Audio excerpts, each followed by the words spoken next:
What's up everyone, this is Save Night and welcome back to Let's Play Home for the PC.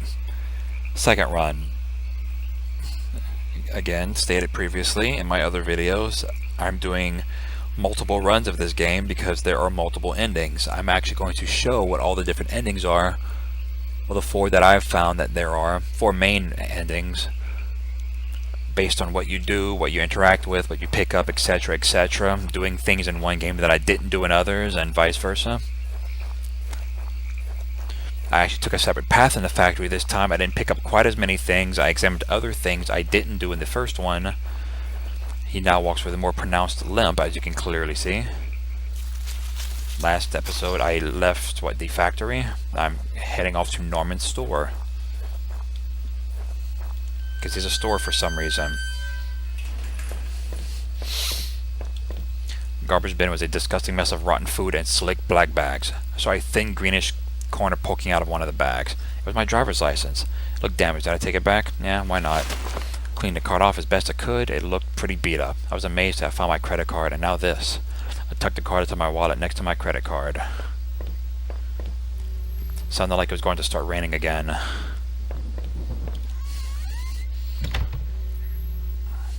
I had entered Norman's place. This was the back of the store that he ran. It was oddly quiet except for the faint sound of a television.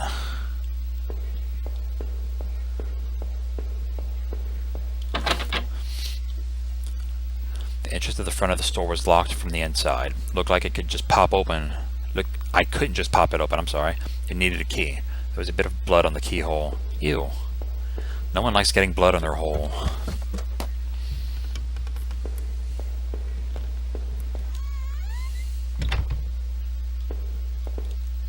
What the hell? One of Rachel's old autumn coats were hung on the rack. That was Norman's bedroom, wasn't it? What was this doing here? Yeah, so things ensuing. I mean, you're finding inside the cabinet was a small but impressive collection of hunting rifles, shotguns, and even a few items I didn't think were legal here. One of the saws in the rack was empty. The gun I had seemed to match the others. Handgun was Norman's. What the hell was he doing with it? Gun would fit there. Did I place it back in the cabinet? No. Though it weighed on me, I had a hard time parting with the weapon just then.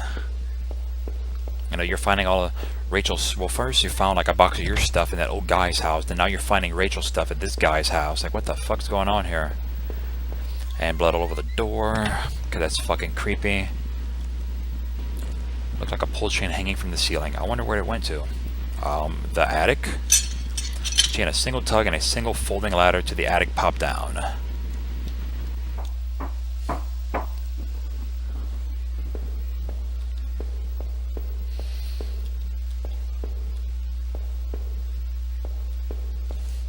There was a large cardboard box that hadn't been sealed. Did I open it? Yeah, sure. It was stuffed with... Wait, there were Rachel's things. Old clothes, photos. What were these doing in Norman's place?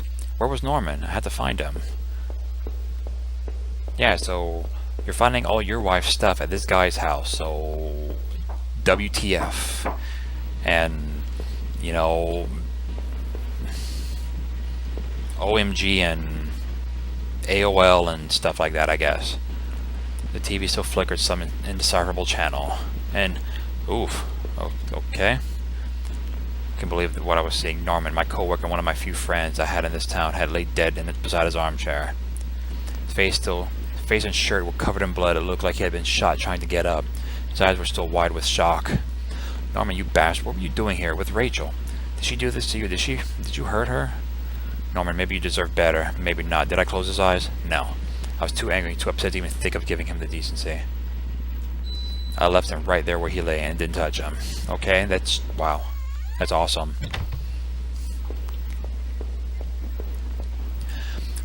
I guess this was Norman's kitchen table. He kept it clean enough, but there were water rings from 2 cups there in the wood.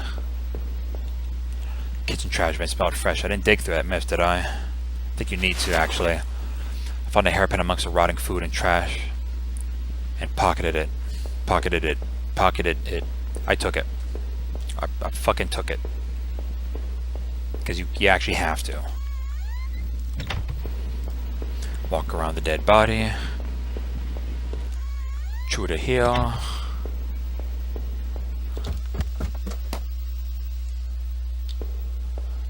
Okay, you have to use a hairpin for this.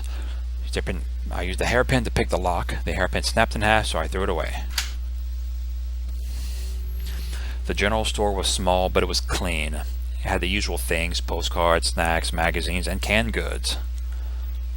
Never went there much. Rachel usually stopped by after work if we needed anything. The register was mostly empty, and the fat stack of travel magazines sat beside it. Icebox seemed to be unplugged. It must have been off for a while. Most of its contents were half melted. There were various postcards from the area, especially from the tourist traps. One of the postcards showed an old black and white photo of the water tower. Looked to be in much better shape then. Things usually are when they're fucking like 50 years, newer, younger, whatever. That night continued to take a horrible turn after horrible turn. It had been weeks since I'd last seen Norman, but to find him like that. As I thought of him still lying on the floor back there, the gun I carried seemed ever present. Seeing that dusty box of those old clothes was a shock. How long had they been there? What was Rachel doing at Norman's place? Felt like I had only discovered more questions, no answers, but I was close to home. It was time to find out the truth. And when we come back, I am heading home. So, see what happens this time. So until then, this is Save Night on Let's Play Home. Second run. Later, guys.